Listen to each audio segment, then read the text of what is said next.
When you see your boy the Grizz, you know what it is, what it do, what it is. That's right. I am Dakota Griswold, and welcome back to Yesterday Today. This, of course, is the show where we bring you some of the biggest gaming news you may have missed from yesterday today. And we got quite a few things to talk about. It's just some small things and to some even bigger stuff. So let's finish off the week strong. Let's get into it. All right, so real quick, I want to start off the show with just saying that basically the Metroid hype is real, and I know I could get it right now, but I don't want to. I want to wait until I can get physical. So much that I randomly just went and checked on Amazon to see, if they had it and what the listing would be. And I went on there.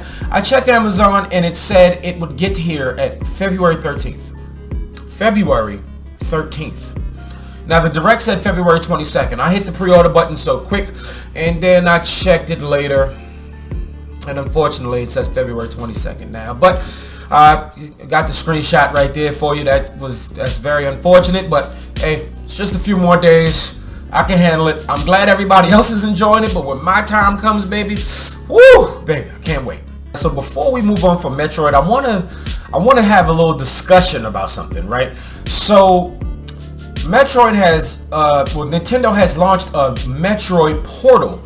Metroid.nintendo.com, and it's just promoting all the Metroid games that's on the Nintendo Switch, and it got me thinking, either Metroid Prime 4 is coming out this year, or they're gonna release the other Primes. Yo, hold on. I'm just sitting there having a discussion, and then that just hit me. What if they really did that? What if they released the rest of the Metroid Prime trilogy this year, and then either give us Metroid Prime 4 at the end of this year, or at the beginning of next year, or right at the launch of whatever the next Switch might be? Because I think it's time, because they're winding it down. They're giving us all these remasters and stuff like this, right? So, because this portal makes things really interesting, and I still can't believe that I'm about to have 2 physical games of Metroid on the Nintendo Switch. This is insane. This is just speculation. This is just speculation, and I know I'm getting a little excited, but hey, they finally delivered. I know Nintendo sees all of the discussion online, and man, I'm just so hyped. But if this is any of your vibe, let me know down in the comments below. So let's take a quick look at the Xbox free play days this weekend, and we have Scarlet Nexus, TT Man Isle 2, and The Ascent. Now, I'm not sure. Scarlet Nexus, I do believe, left Xbox Game Pass recently, but The Ascent is still there. I can confirm that those two are 2 pretty good games. But as far as TT Isle of Man, Ride on the Edge, I can't really vouch for that. I'm not really into those games, but they keep making them. They've made a ton of these games, so apparently somebody enjoying them. But you can play those games from basically yesterday, February 9th, to this Sunday, February 12th. So yeah, get on there and get them free games. And I wouldn't tell you to try to go and beat those games right away, but get in as much as you can, because next time those games go on sale, well, it might be worth picking up your save file from there. I can definitely vouch for Ascent and definitely vouch for Scarlet Nexus.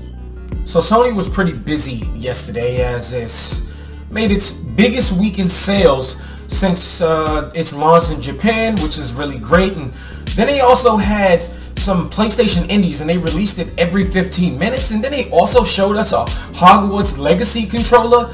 They did a lot yesterday, and this is really, really great on the side of PlayStation. But as far as the PlayStation indies goes, they first started off with Pixel Junk Scrappers Deluxe, and it's a beat 'em up to 4 players where you play as robotic trash men. You take sanitation, but you're beating people up, right? And then they came out with Animal Well, which is a platformer. It's a solo developer. Really, really interesting here. And then, of course, you have Can Love Bloom, Eternites. And it's a kind of an action dungeon crawler, but it's also kind of lovey-dovey kind of, but it's really, really pretty, honestly, and it's honestly awesome looking at the same time.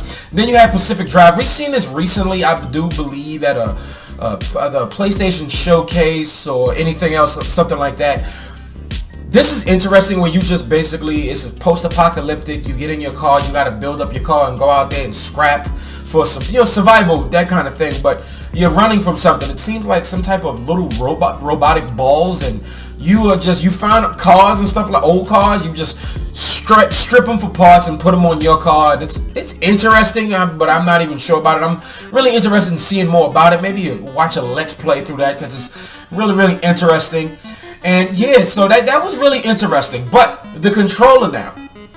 The controller is actually kind of cool, but at the same time, given the fact that I already have a black controller, the main black controller from Sony, this one is all right. You know, it got a nice little golden touch there and stuff like that. But if you don't already have a black controller, this might be a good addition, especially if you got Hogwarts Legacy. You know, controller and game, of course, go hand in hand. But if any of this is your vibe, let me know down in the comments below. Alright, so there's been a bunch of scuttlebutt online about, you know, if Nintendo was taking the permanent price hike when it comes to their AAA titles, and they've already answered it, and they basically went to Game Informer, and Game Informer asked on the reasoning for the $69.99 price tag for The Legend of Zelda Tears of Kingdom. They said, we determined the suggested retail price for any Nintendo product on a case-by-case basis, and then on if this is the trend for Nintendo titles going forward.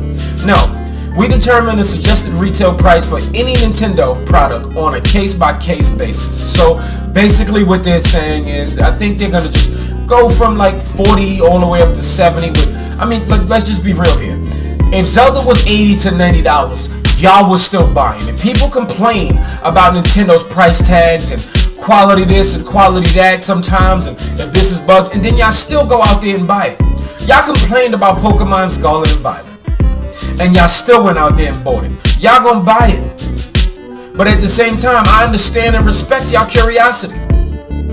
But the fact that they said it's gonna be a case-by-case basis, so say Mario Kart, $50, $60, right? Kirby games, $50, $60, but Legend of Zelda and those big 3D Marios, $70, $60.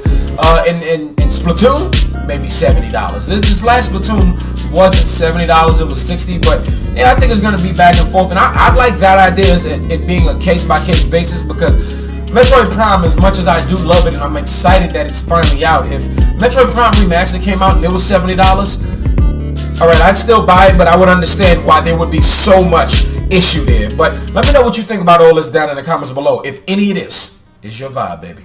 Alright, so once again, we are going to finish off talking about that Microsoft acquisition of Activision Blizzard. Because like I said, it's in the news every day now. Bobby Kotick spoke to Financial Times, and now we got some popular analysts talking about maybe the deal is still going to be approved. So let's start off with what the analyst says. And this is coming to you from VGC. The UK Competition and Markets Authority, or the CMA's, provisional findings on Microsoft's proposed acquisition of Activision Blizzard are a sign that the deal is close to being approved. That's according to Wedbush Securities analysts Nick McKay and Michael Pachter, who suggest in a research note that the regulator's antitrust warning is a signal that the UK knows it has a losing legal argument. That is... yo. Alright. Let me catch my breath here for a second. Because this is just, like I said, I'm bringing y'all the chicken and mac. Some of y'all like the tea, but I'm bringing y'all chicken and mac. If you want to get the tea and the chicken and mac, wash it down, you're getting it all together just so you can digest this, right? Because this is a lot to take in. Because now popular analysts are saying that this is a, man, they know better than me, right? Because that's what they do. But I was always saying, and I was, you know, this is especially like Colt Eastwood, shout out to him once again because he made a really fair point. Sony keeps exclusives from Microsoft in a smart way by not even owning these studios, but a lot of people are speculating that Square Enix is going to be acquired by Sony. That's just been scuttlebutt, you know, speculation, but Microsoft is trying to be able to compete. They barely can compete with Sony, and Sony doesn't even own some of the exclusives they have. It's just like they just have it on that platform. And now analysts are saying, I don't think they got a good argument here. It might be a good sign that Microsoft might be winning it. And so this is really, really interesting. But then Bobby Kotick spoke to the LA Times, and he spoke again. And, you know, because he's every day, he said, speaking to Financial Times, this is also from VGC, he said, Kotick expressed concern that ideologues were taking over the agencies and claimed that Sony Interactive Entertainment CEO and other executives had stopped returning calls from Activision and Microsoft. I mean, this is, like I said, I don't know legal stuff, right? But I mean, it's just that from let's talk optics here.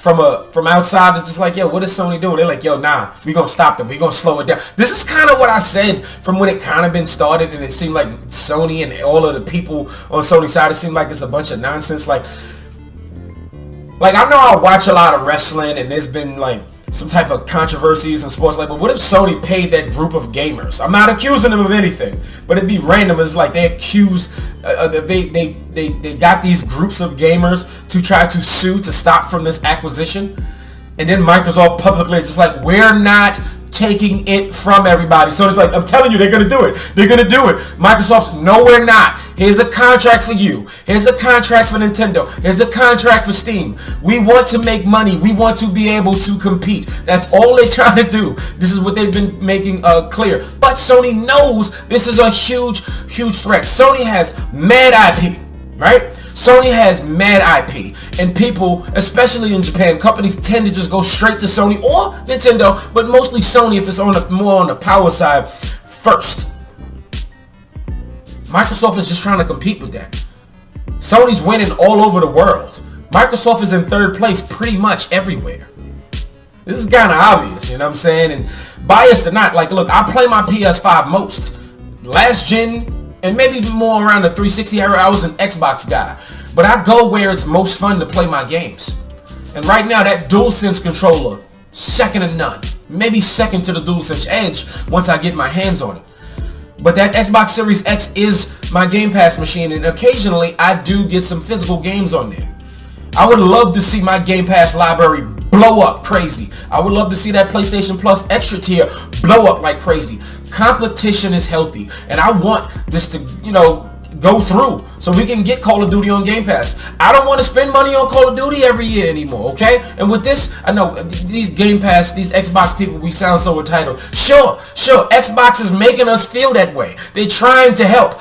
Call of Duty on Game Pass is astronomical.